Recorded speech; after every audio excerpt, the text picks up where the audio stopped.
This is otherwise state champ Alex Thompson. This is Josh Elwer from the University of Northern Iowa, and you're listening to Potentially Dangerous on IA Wrestle. Hey, is this heaven?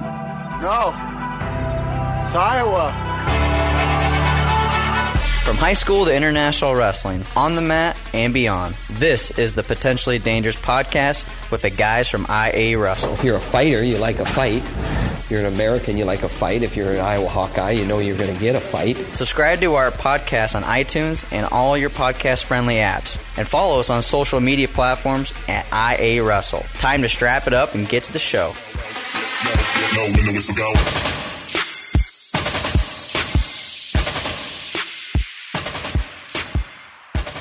Welcome back to Potentially Dangerous, presented by MyHouse. I'm your host, Tony Hager, alongside Ross Bartachek. How we doing this afternoon? Man, just trying to recover after a crazy weekend of wrestling. Insane amount of matches up on our YouTube page from the Keith Young, from Independence, from Dallas Center, Southeast Polk on Mason City earlier in the week. So a ton of content for you, all free. We are going to be starting our season pass here with TrackCast starting this weekend at the Council Bluffs Classic, which we'll get into. We're going to be at the Battle of Waterloo as well, and we'll talk about some other events that we've got that you can check out on our season pass or buy event on pay-per-view. So let's get to it right away. The biggest event, I think. Media covered it all over the state. Tons of teams. Iowa, Missouri was in there. Independence. Just really put together overall just a ton of ranked wrestlers. Maybe not the top talent in each bracket, but there was a lot of all-star matchups in our Fab 50 guys everywhere at Independence.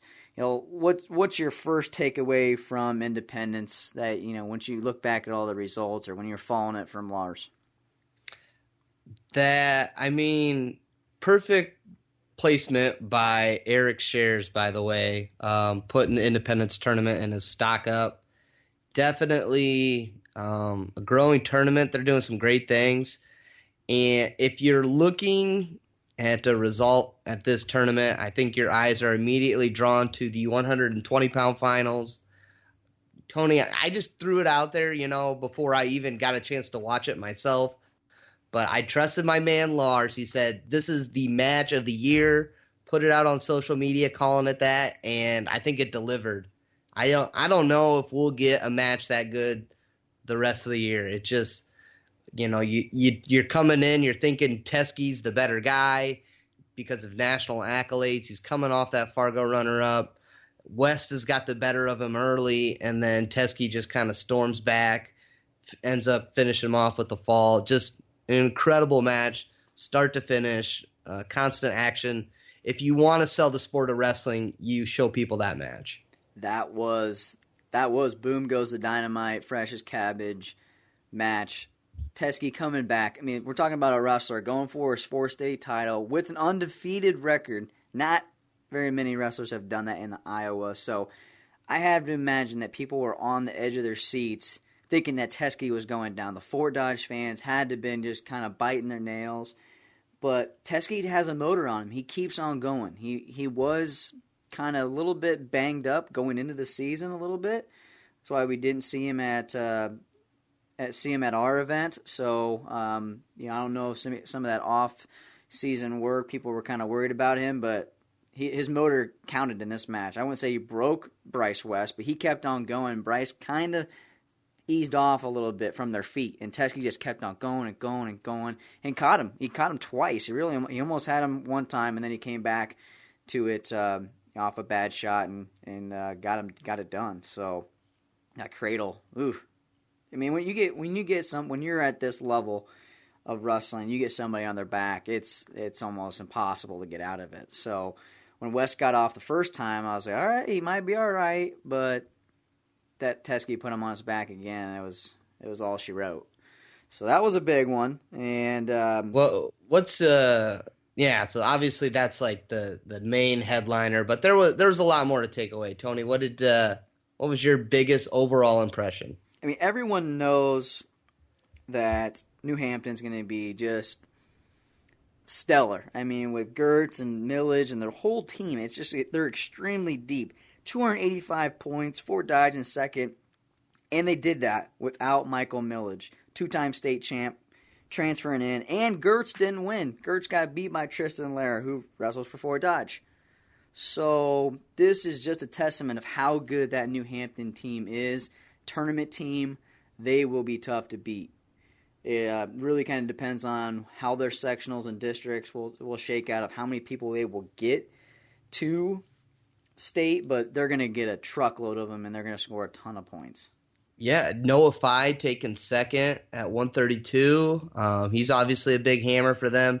Only guy he lost to was Josh Saunders, who's, I don't know, he's always been one of those names that, I don't know a lot of middle schoolers nationally ranked, but Saunders has always been one of those guys he's always really hyped, and that was the only guy that beat him, and Saunders came out on top 7-5 in the final. So New Hampton, they got some depth there.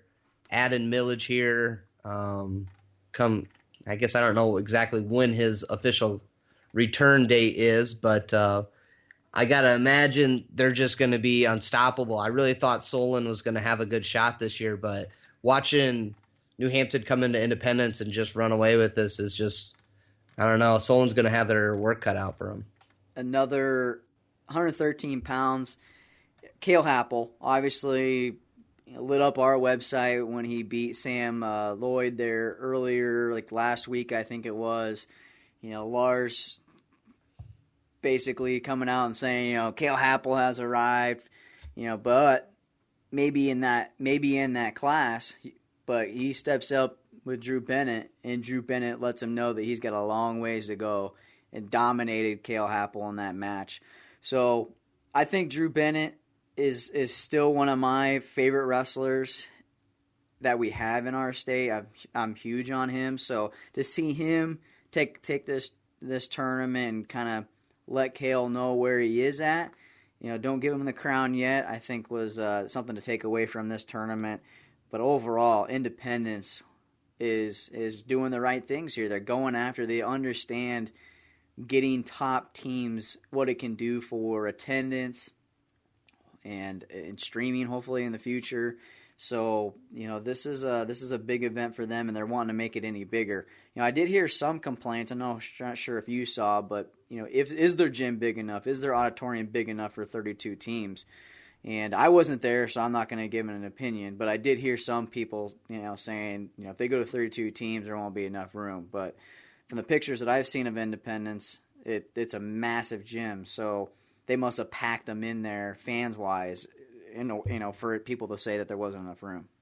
Yeah, and the tournament started on a Friday, so maybe start earlier on Friday. Maybe they start working that out and make it a legit 2-day tournament. I guess I don't know what the rules are for that, but if you want to grow it and you want to bring in more out-of-state teams than just Christian Brothers down in Missouri, which is a very good team, I think that's what they're going to have to do. They're going to have to stretch it out a little bit here. I want to see Keith Young and the Indy Invite open up maybe a week after, because that Keith Young is got some more history, and I don't think we write them off yet. Shares did put them in the stock down, but looking at these results, we do have some some top talent at this as well. Maybe not as deep, but heck, just at 106 pounds, Colin Shriver, Mason City, Nick Oldham, Jack Thompson, Dan Kimball, Will Esmoil, Evan Yant. All really, some of the top kids at 106 pounds, and some of these other weight classes are loaded too. I bet they'll all be, I'm trying to think how high I want to hedge my bets, but I think they could all be top 5 in their class. Every single one of those guys is potentially a top 5 wrestler. Yeah, that's what I'm thinking. Yeah, that's a loaded bracket there. So I think to see Colin go in there for Mason City really kind of leaves no doubt that he is big enough for this weight class. And Oldham is massive. He weighed 110 on Thursday in his duel, And so he cut a little bit of weight. And I don't know what Colin's wrestling right now, what he's weighing, but I guarantee he's on full feed. So definitely leaves no doubt that he's big enough to bring home a title to take down the number 1 ranked wrestler in 3A. Another kid that I was impressed with, Gable Fox, he got beat in the semis last year, I believe. He goes in, beats Spencer Hutchison, who has been battling injuries since last year. I think he's going to be a top-ranked wrestler in 3A by probably the next set of rankings or after that. Spencer Hutchison's going to get in there at 126. So I was impressed with him. Who else at this Keith Young, kind of stood out to you?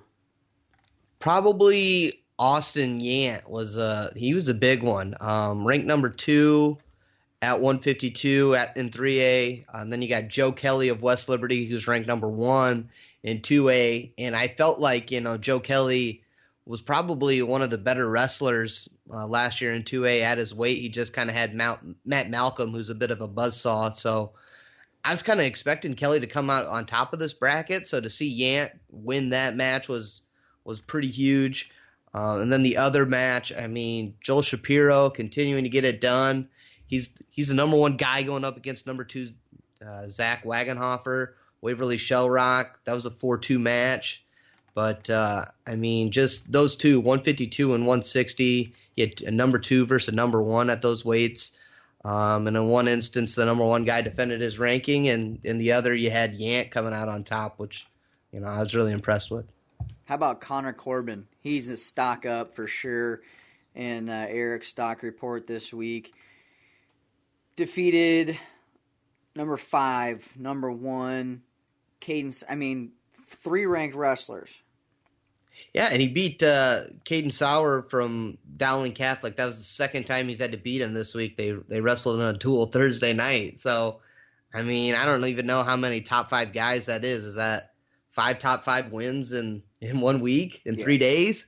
It's pretty incredible. Yeah, he was named Outstanding Wrestler award of the event too. So, an award that's gone to some pretty stellar names. So I think to go from 5th place last year's state tournament to start the year like this really is a testament to how good that Valley Wrestling Room is. And then going up to another 220, Wyatt Wright took on Rocky Lombardi, ended up winning in overtime. But what really kind of stuck up to me is Rocky coming off a football season and able to push the state champ Wyatt Wright. So I think everyone just writes Rocky off as this football player, and hasn't got over that hump in wrestling. He's state placer, but he had Ethan Anderson there from Valley or from Southeast Polk, and now you got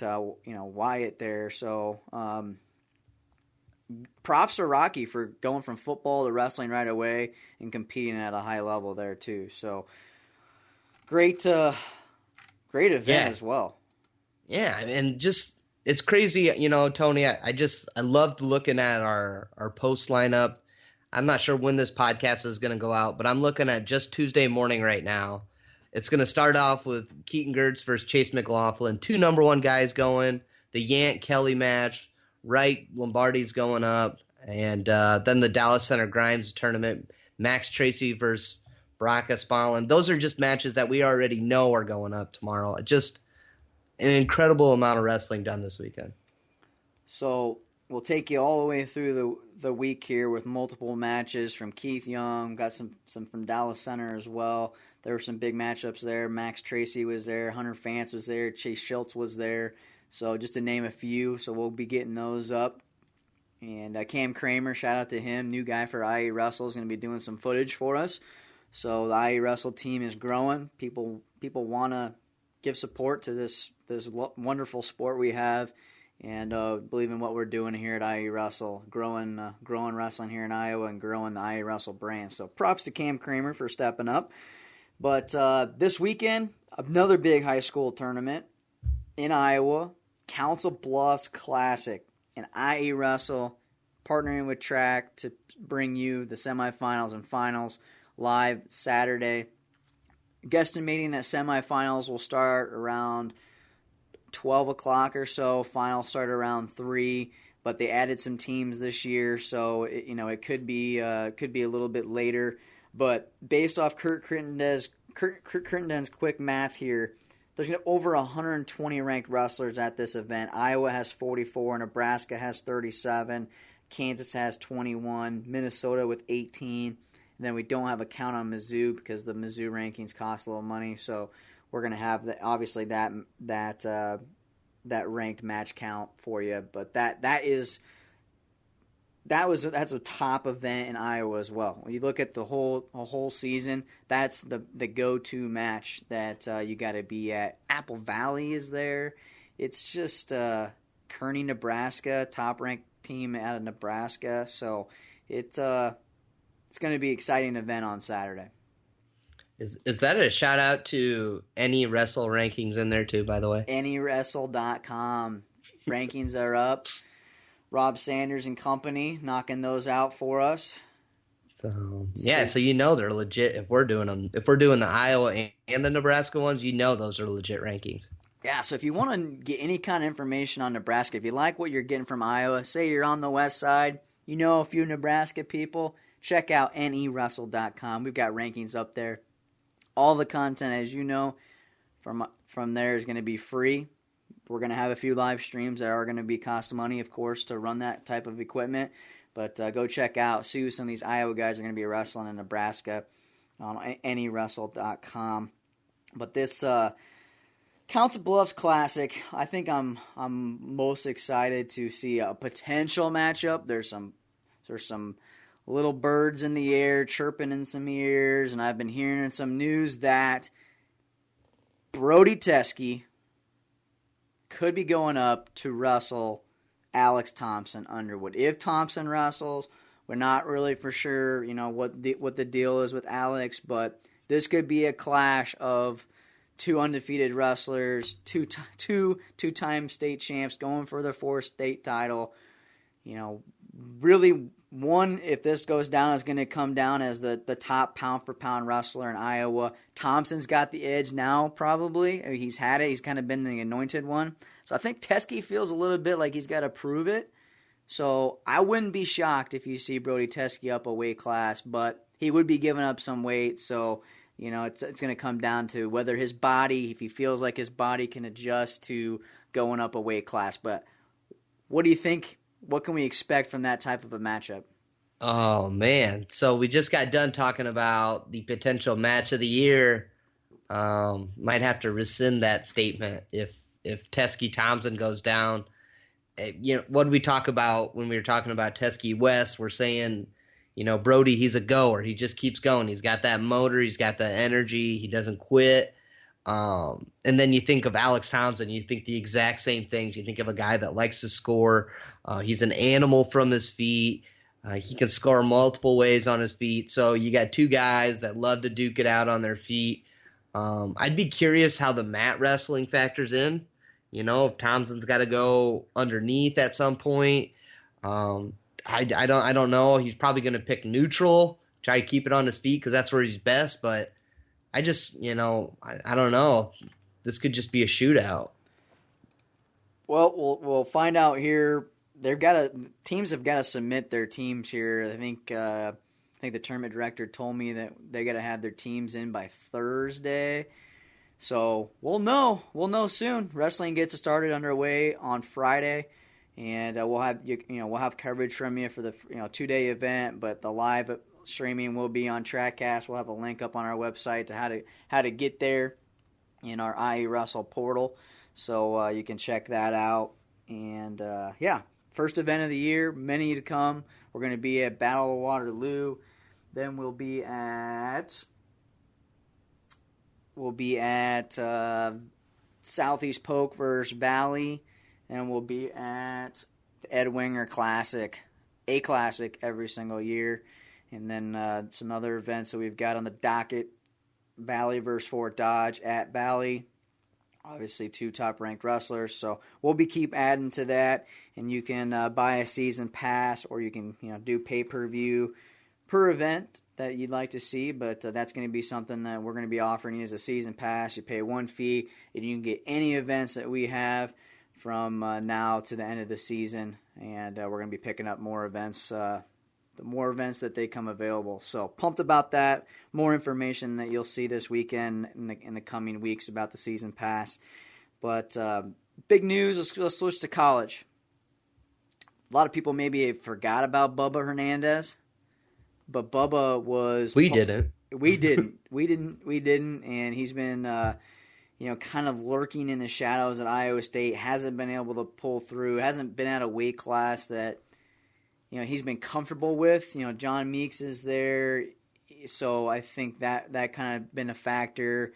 Cutting down to 41 was tough for him, so he's going to be going 149, 157 for Grandview, transferring out of Iowa State, planning to wrestle second semester immediately, keeping his eligibility, and I think they've got a 49-pounder right now ranked 6th, Walker Marshall at 149 pounds, but they don't have anybody at 57 that's ranked nationally. So my guess is whoever wins the 149-pound wrestle-off, the loser actually will go up to 157 pounds. So they have potentially 2 ranked wrestlers now instead of 1.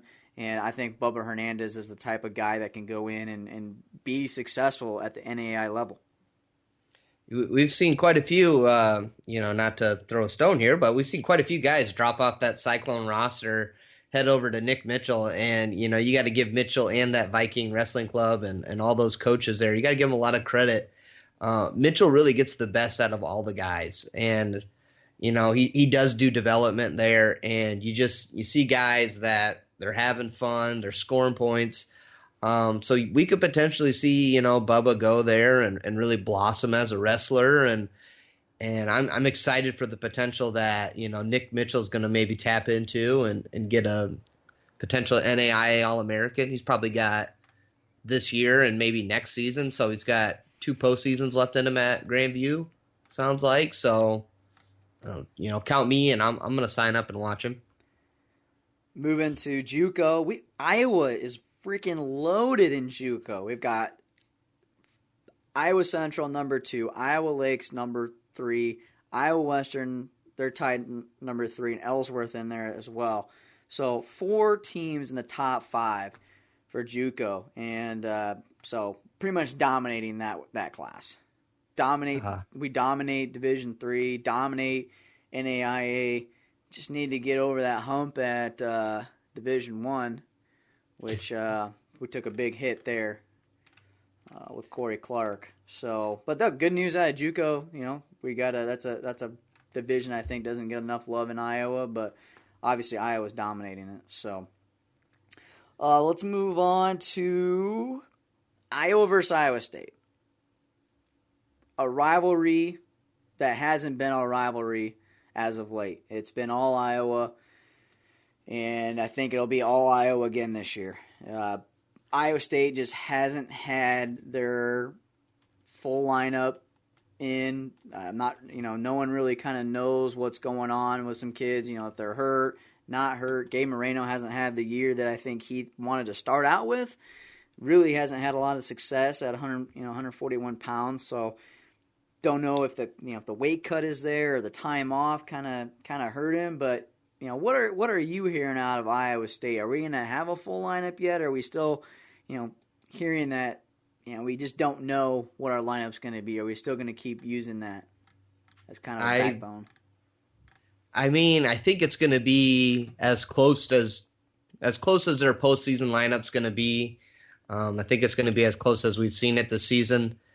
At 25, there's also questions with 25 and 65. You got Marcus Simmons, the freshman, cutting down from 133. He misses weight on the Wyoming and northern Colorado trip. You had the same thing happen with Dane Pistano. He made weight the first day, didn't make it the second day, or Simmons was the reverse. So you got 2 guys that are struggling with the cut maybe. So that could maybe factor in whether we see all of the lineup too. But I think you're going to see Simmons go versus Gilman, which I don't think there's a lot of people that can't, hold Gilman to a regular decision. That's pretty difficult. Then you got Earl Hall potentially matching up with Phil Lau, because we don't know for sure if Clark's going to be back, do we?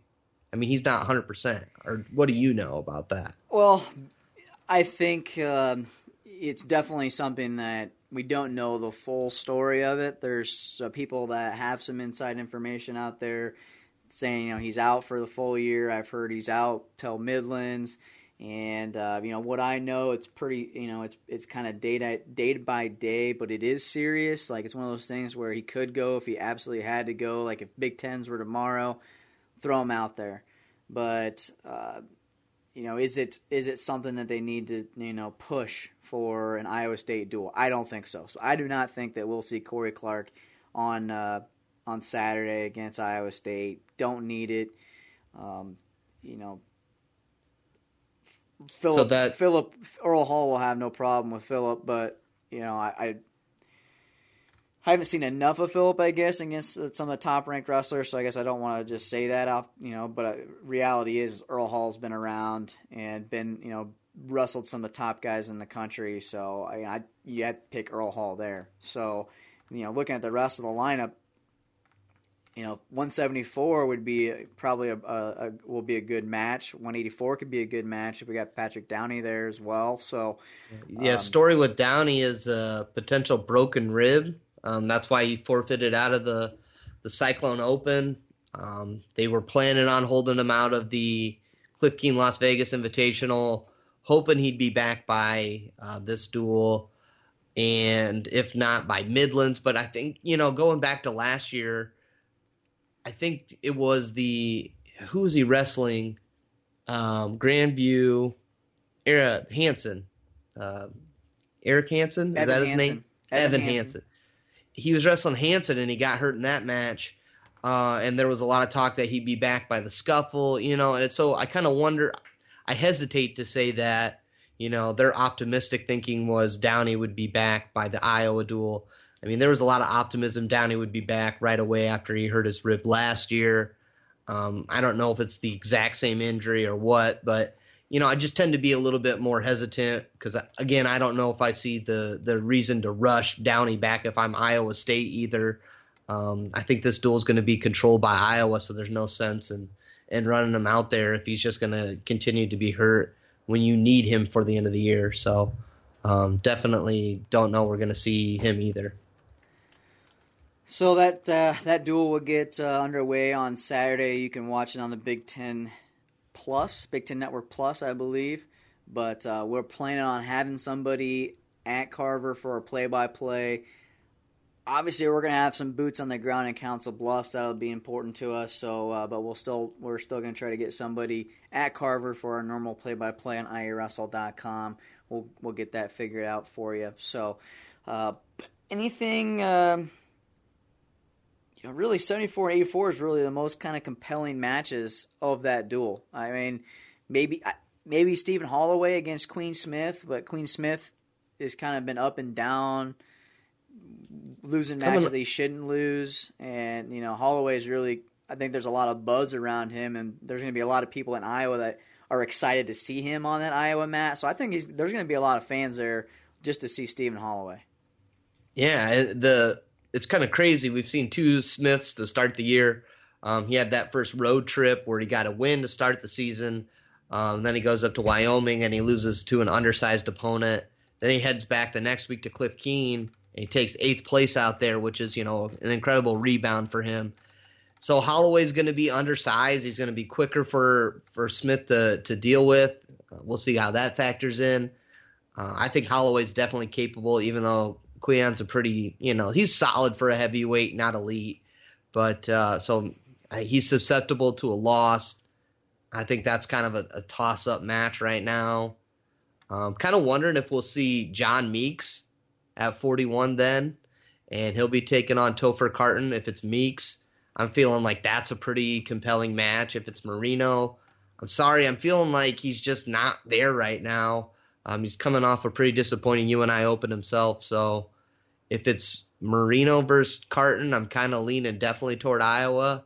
I'm still leaning toward Iowa if it's Meeks, but I'm definitely more compelled with that matchup. Division III wrestling gets underway too again this weekend with some matchups. Wednesday, Co's going to be taking on BV, and then on Thursday, big matchup. As always, University of Wisconsin lacrosse, always pretty solid Division III school. They're taking on Luther and Decorah. You got Loris against Augustana. Then Cornell Wartburg on Friday, and then on Saturday the Luther Hill invite is going down, so Co will be there, and then. So Division III is really heating up. I'm obviously a big fan of Division III, but those things are still shaking up. Iowa still dominates in Division III. Wartburg is doing Wartburg things. They came away from La Crosse, Wisconsin, with some dual victories there. So overall, Iowa wrestling is some positive things going on. So, and we've got we're going to have a women's wrestling update for you, the preview of the season up on iawrestle.com tomorrow. Going to find a spot for that prime time on the website. So thanks for Matt Waters for putting that together. Overall, killer freaking weekend in Iowa wrestling. Rankings are going to get shook up. Few upsets. And you know what? I feel like for Eric Shares, something that didn't get considered for the stock report that probably should have was Taylor Lujan running through the UNI Open, beating Big Ten runner-up. He's top 8 from Illinois, Zach Brunson. That's an incredible finish for the redshirt freshman. You're seeing Schwab's, 2015 recruiting class really start to do big things for him. Max Thompson winning 149. Patton Moore placing top 4 at 157. And then, Bryce Steyert's been doing great things. And now Lujan coming with a big win over Brunson. Just incredible things happen for Doug Schwabe.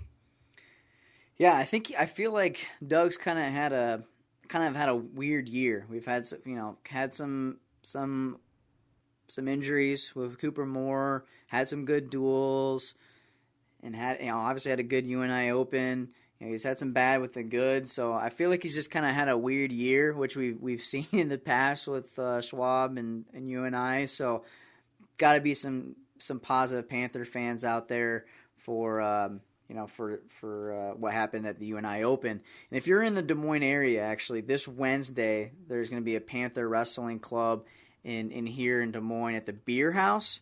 So if you get an opportunity, if you're in Des Moines, check that out. It's a PWC membership social beer house restaurant.